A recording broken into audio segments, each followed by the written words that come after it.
Hi everybody, this is Chris with Rudd Company again.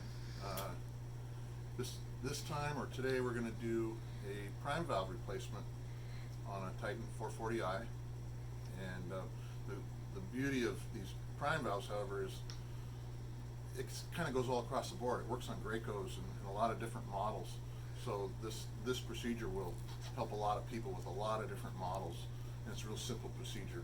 So let's get into it. I'll show you how easy it is.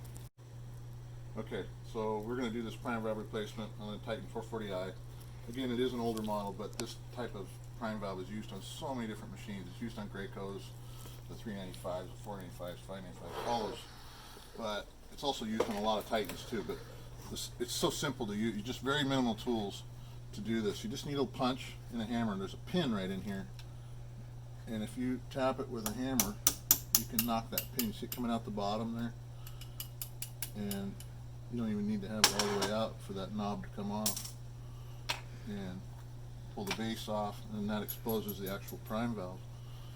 And on this one, we need a 13/16 wrench to get it off, but you could use a crescent wrench if that's all you had. Pretty simple, just unthread it. And usually once I get this out,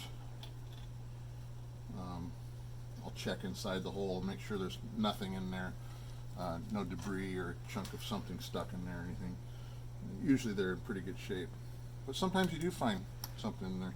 But on the Titans they use this crush washer. It's a copper crush washer, and oftentimes it'll stick right there, and you got to kind of get it off of there. And you put the new one on when you put the new prime valve on. That's all the old stuff.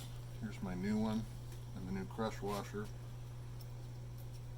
And I always put a little bit of grease on these O-rings, so when it goes together I don't accidentally tear that O-ring.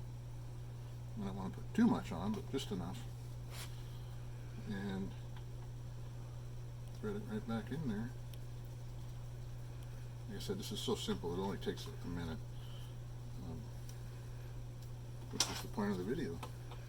But anyway, just tighten it up, not over tightening it, but good and snug, enough to crush that copper washer a little bit. And I've got it good and tight there. The new knob and the base, I'll put a little bit of grease on that base so that when I put the new knob on there, it will spin freely. Set it in like that. I got a new pin. Actually, there's a pin in there already.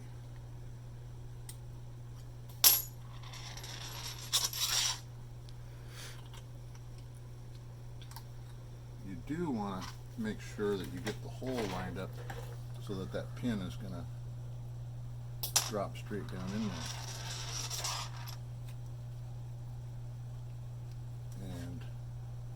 And just tap it in.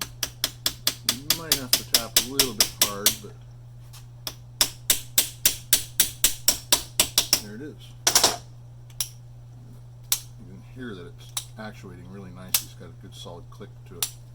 So the only thing I'd do after this at this point is go ahead and run it with some water, pressure test it, and make sure we don't have any leaks and make sure things working good. But that's the simplicity of it. It's just a couple tools in just a few minutes.